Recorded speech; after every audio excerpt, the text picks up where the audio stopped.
Welcome to Native Bidaské, Native News Online's weekly spotlight on the people making news and leading change in Indian country. Welcome to another Native Bidaské. I'm your host, Levi Rickert.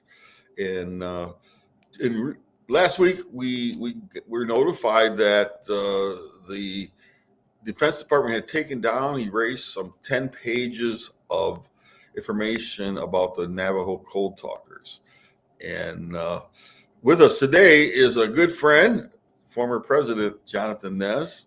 And he is Navajo. He was president of the Navajo Nation for 4 years. Prior to that, he served 4 years as vice president.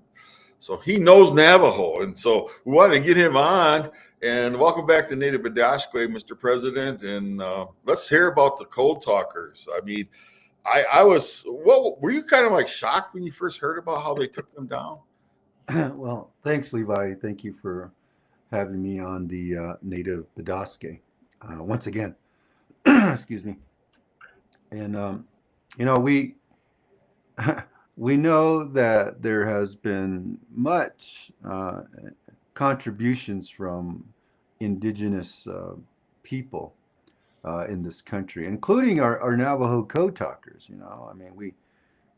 And other tribal Code Talkers. So when we heard that the new administration was focused on doing away with the history of the Code Talkers and their contribution, it not only me, I think it really frustrated a lot of folks throughout the country, and that also includes non-native people. And many people know the Navajo Code Talkers story, how they used the Navajo language to help win battles in World War II, and even help win that war.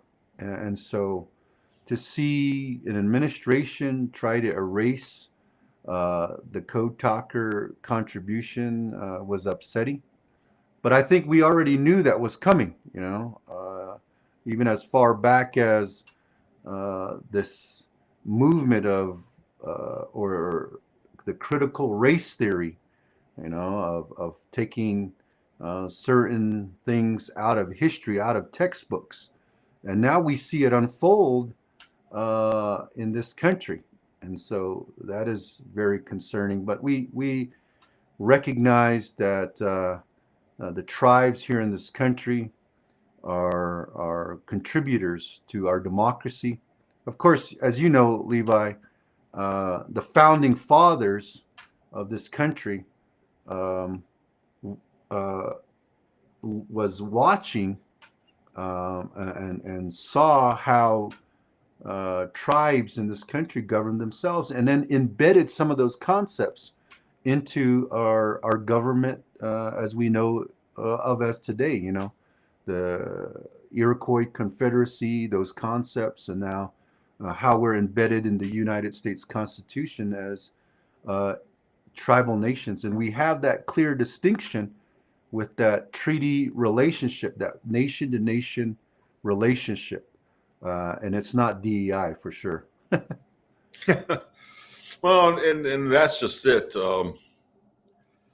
This was the Defense Department was complying with the executive order issued by President Donald Trump on the evening he was inaugurated on January 20th, and they feel like they're fulfilling what they're supposed to do.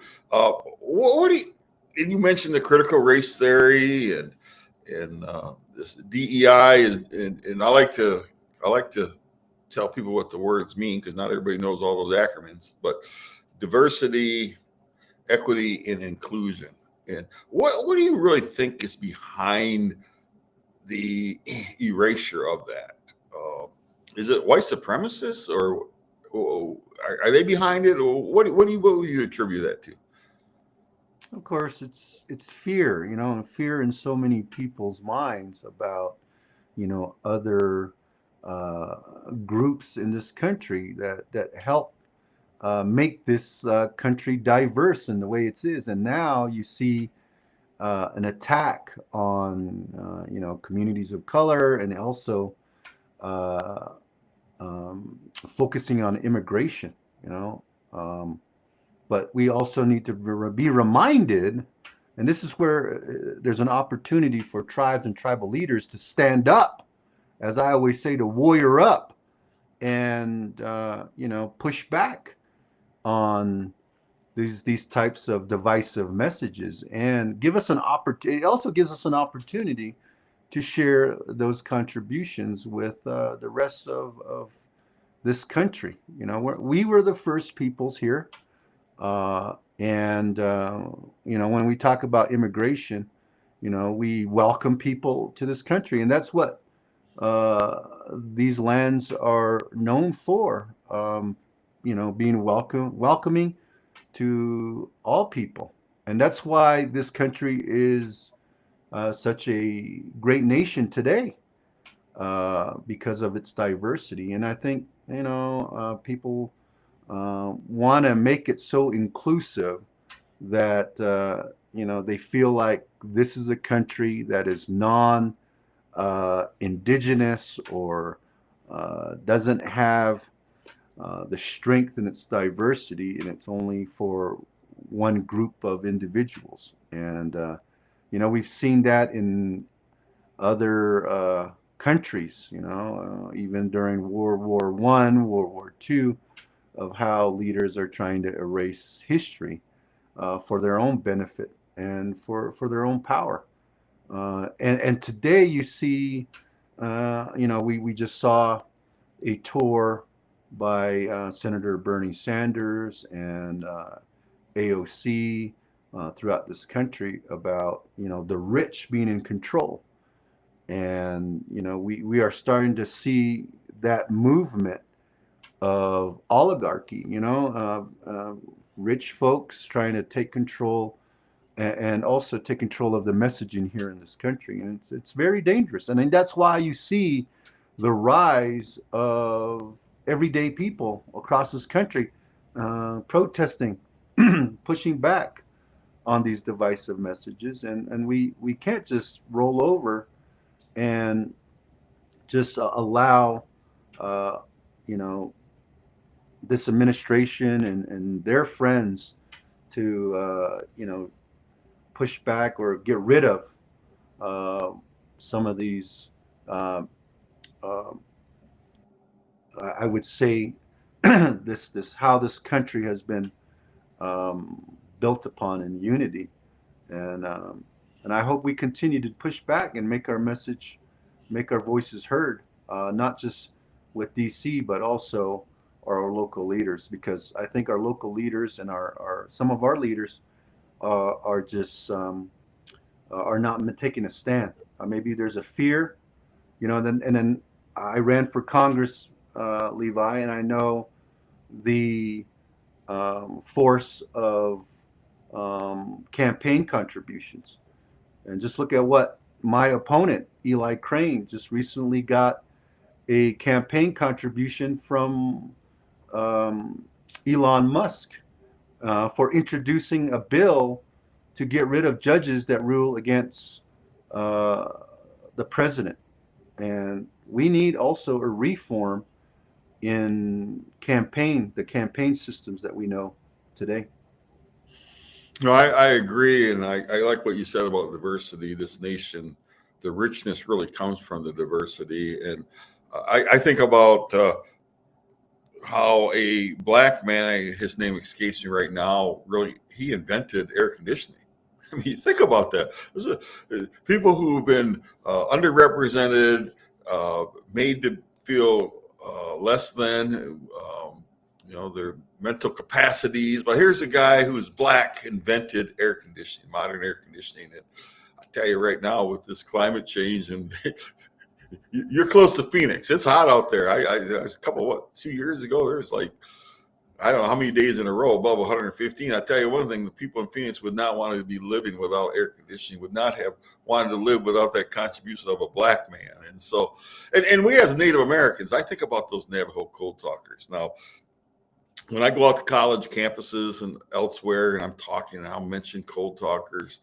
And just be clear, so to our other tribal listeners out there, there are what 25, 30 tribes, Choctaw, Chickasaw, we're Code Talkers. Right. However, while we're talking about why we're talking about Code Talkers being racist, that's what happened. It was the Navajo Code Talkers. I want to be clear about that. So we're really appreciative of that. And you know what's so interesting, President Nez, is the Code Talkers, Navajo Code Talkers, that code has never been broken, has it? From my understanding. And it wasn't declassified until 1968. And I've actually talked to some Code Talkers that they couldn't even tell their families about it until 1968. They abided by that. They were good patriot. They were good soldiers. They were good Marines that lived up to their deal, into their bargain. And for them to be erased was just hideous. But your comments about those contributions, I just want to really zero in on that, because I really think that's important, that our listeners and others know how important their contributions really were to the United States. Right. During that same era, that same time, folks that were going to school in the boarding schools, right? They were forced to speak English, and in boarding schools all across the country, they wanted to eradicate. So this is nothing new. Eradicate, erase the identity of tribal people, and their mouths were washed out with soap. They were physically, abused because of speaking their language, or knowing their culture and their language. And it's quite interesting. The same government who did that during the boarding school is the same government who embraced the languages of tribes and to help win battles and, of course, war. You're correct by saying that other tribes had codes. Hopi Code Talker is another, and their contributions are also being eradicated. And I appreciate your editorial, Levi, on the Code Talkers as well. And let's not forget, it's not just the Code Talkers that are getting erased. It's also the contribution of Ira Hayes, being there, raising the flag. And we know some of that history, and even that. And then they're blaming it on AI. There's somebody, typing these things into the AI, and they're already typing things in that says, take away the contributions of Native people. And you just mentioned a great example of the Black community also, and many other communities of color as well, that their histories are being deleted from these government websites. And it should be concerning not just for tribal communities, but for all five finger beings in this country. Yeah, Colin Powell from the Arlington National Cemetery. I mean, this was a general, right? Became Secretary of State.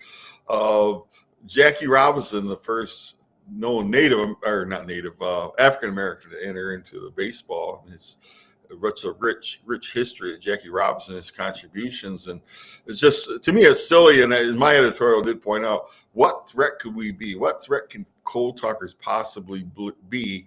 What, 75, 80 years after World War II?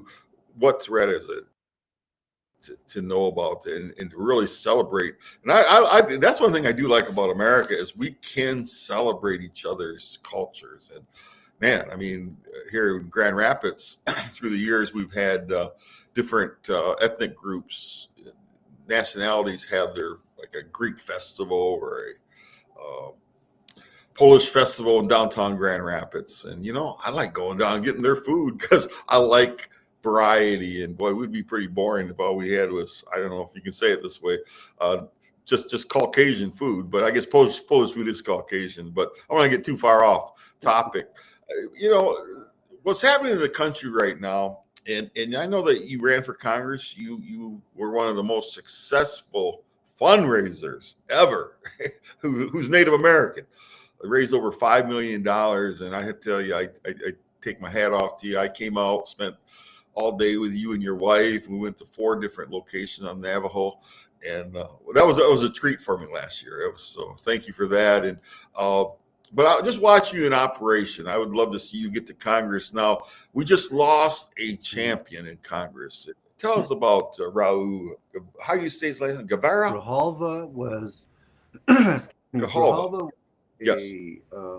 A champion for all of us in Arizona and across the country, you know, fighting for people that have been marginalized, also fighting for our Mother Earth.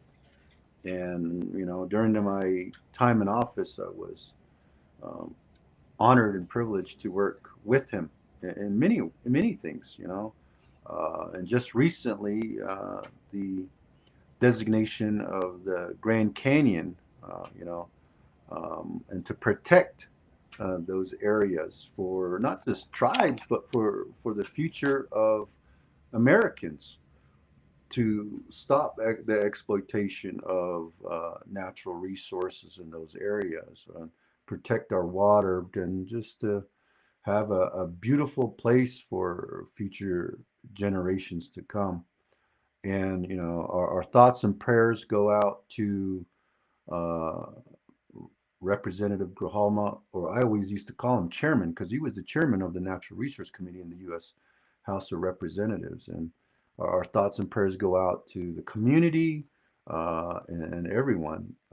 And of course, there's going to be a transition, a changeover in a new representative for that area. And, you know, we look forward to having a champion as well for the state of Arizona, whoever replaces. And it's a big shoes to fill. But in these changing times, we need strong leaders in Congress, as you know, especially now with what's happening with, you know, erasing Native American contribution off the government website. Of course, the threat of cutting Medicare, Medicaid, Social Security. Gosh, you know, I mean, these past couple of months have been filled with so much uncertainty. And I was just at a gathering last week. You asked me to speak, and I met people that were laid off, that were let go from the Forest Service, from the BIA, and other places, and now they're being told to go back to work. So it's just playing with a lot of emotions, people's or families' emotions as well. But I think we, as I mentioned earlier, we have to fight. You know, tribes need to say this is not DEI. This is a treaty obligation, and we're going to take you to court. And that's what's been happening lately. And I appreciate the federal judges that are ruling based upon law and not politics. And you see some of these decisions that are being made by the president and the administration, and reversing those decisions. And that's why you see those that got laid off being put back into their employment. Also, funding that was supposed to go to help folks that were cut off, and now being told that, you know, those fundings can continue.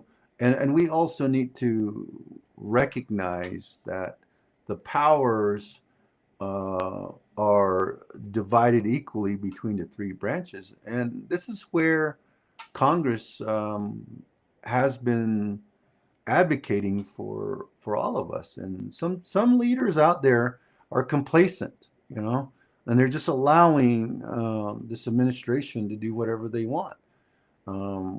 Little do they know that when they do that, they're actually saying, okay, the president has more power than Congress. Yeah, and I think that's a great point, because we live in a republic that has 3 branches of government. You mentioned the courts. pushing back. And unfortunately, I think even the Democrats have been very disappointed in some of their leadership not pushing back hard enough. And maybe they are, and the media is not amplifying their pushback hard enough. I just think that we need to check what's going on, and certainly as Native Americans. And it's just kind of, some of it's laughable to the point that it's so absurd. For instance, the Veterans Administration Secretary Doug Collins, he said that they want to get rid of 80,000 people at the Veterans Administration, but it's not going to interrupt service.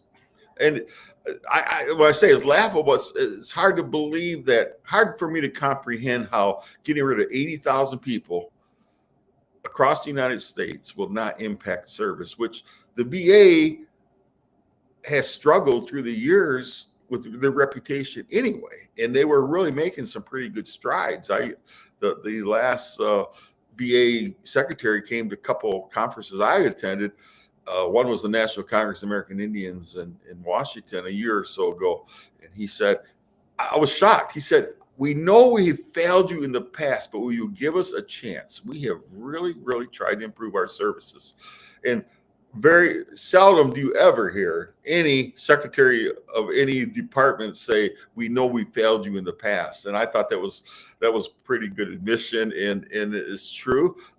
They were making great strides, and I think 6 months later, they was at another conference, and they actually brought Native Americans coming up saying, hey, I gave the VA another chance, and boy, services were much improved. And so like I said, I have a very hard time believing you get rid of 80,000 people from the VA and then say it's not going to impact services. And I think we're already feeling it at Social Security offices, VA offices, and across the United States. And I think that's why, as you mentioned, the Bernie Sanders and AOC having that crowd, I think it was 34,000 people out in Denver last weekend. I think that's why you're going to see this uprising across the country of people saying, what is going on here? And to give those billionaires all that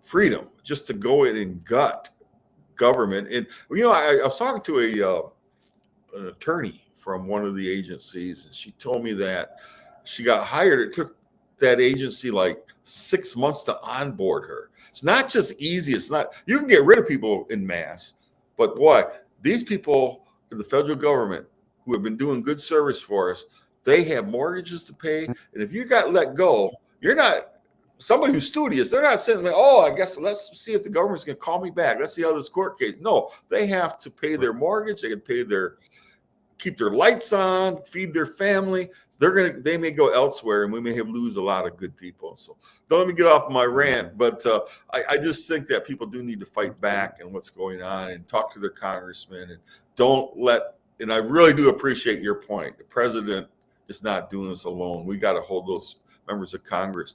Now, I understand you have a podcast going. Tell us about your podcast. Well, Levi, you're welcome to join me on a podcast. We just started we just started it. We are in the process of our third episode. Our first episode was actually talking about post-election for our run for Congress, breaking the numbers down, how we did in northern Arizona. This is, as was mentioned in the other segment of Native Bidaské, we mentioned how big this district is. It's 60% of the state. Out of the 22 tribes, 14 are in this district, and it's bigger than the state of Pennsylvania. We did very well up in northern Arizona. We overperformed Ruben Gallego. We overperformed Vice President Harris, and so we talked about that, and we appreciate all the support. We were mentioning about the $5.5 million. Those were grassroots dollars, $5, $10, $20, even from tribal communities. It was a historic element to this run. Of course, we fell short because I don't know if you want to call it the red wave, whatever, but we did make an impact in the elections. The second episode was an interview with Deb Haaland, and she's running for governor in the state of New Mexico, my good friend. And, we talked about her contribution there as Secretary of the Interior, and now, vying to be the governor for the state of New Mexico. And the third one, we're going to be talking about some health and wellness projects. We do have a business called Nez Consulting LLC, my wife and I, and we're still helping. Recently we just had a produce food distribution drive here in the Hopi Nation, handing out fruits and vegetables. I think that's only going to pick up even more with how the economy is going. People are going to be wanting foods, but more so in tribal communities because they're food deserts.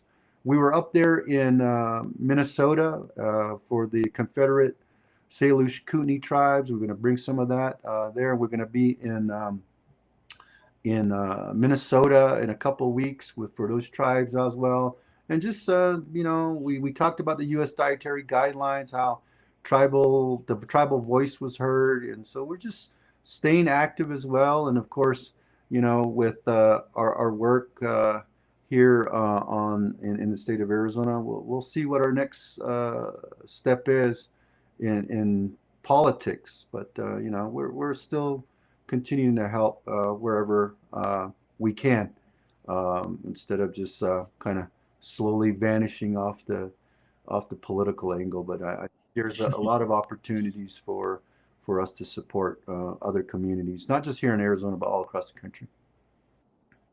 Well, and I like what you mentioned, because I did see some postings about the food distribution, the produce. One thing I've always appreciated about you, and even when you were the president of Navajo and you helped navigate through the pandemic, where tragically was it 2000 thereabouts, Navajo people passed away, but you were out handing out masks. I mean, I saw pictures of it, and you really are a grassroots leader, and I appreciate it. I'm glad you have this podcast going, so your voice is still being heard. And how do our viewers, how do they get to the podcast? Yeah, just Google Jonathan Nez, and my handle is former Prez Nez, Prez with the Z. We're on all the social media platforms. Yeah, come and visit us. And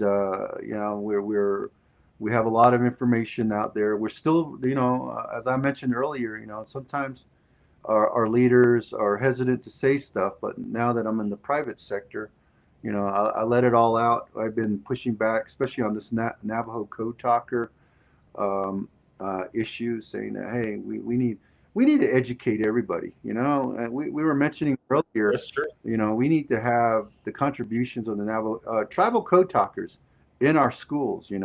And of course, the Navajo Code Talkers messages were more secure than what we're talking about with what we heard about with the single chat issue, right? Oh my goodness, I didn't even think about that. That's a great point. That's a great point. Well, President Nez, I always enjoyed talking to you, and I'll take you up on your offer. Let me know when you want me to get on your podcast. We at Native News Online, our slogan from the beginning of the year has been warrior journalism. And you mentioned warrior up a little while ago, and I thought about that. Warrior journalism defending tribal sovereignty. And I think that I just got back from Washington earlier this week. I was at the Midwest Alliance of Sovereign Tribes, known as MAST. And so many tribal leaders are looking for answers, and they're not getting a whole lot of answers these days, because even people within government, especially the rank and file, don't know necessarily what's going on, what's going to happen next week, next month. One tribal group was told at Treasury recently, I heard, that they don't even know they're going to have jobs, the people at Treasury who are Native. So, we live in really uncertain times. So thank you so much for all you do and getting the word out, keeping your voice strong through your podcast. And to our viewers, Chi Miigwech for tuning into another episode of Native Bidaské. We'll be back next week with another important guest, those making news and leading change in Indian country. In the meantime, young ones, take care of your grandparents, give them hugs, and grandparents, the elders take care of those young ones. We need to bring them up in the way they should go. So see you next week. Chi Miigwech. If you appreciate what we do here at Native News Online, we invite you to donate to support our continued work covering Indian country. You can scan this code with your smartphone or go to the link located below this video to donate today. We greatly appreciate your support. Please be sure to subscribe to our YouTube channel and follow us on Twitter, Facebook, and Instagram. And be sure to scan this code or go to the link below to subscribe to our newsletter. Thank you for joining us today, and please be sure to join us again next week for another episode of Native Bidaské. Chi Miigwech.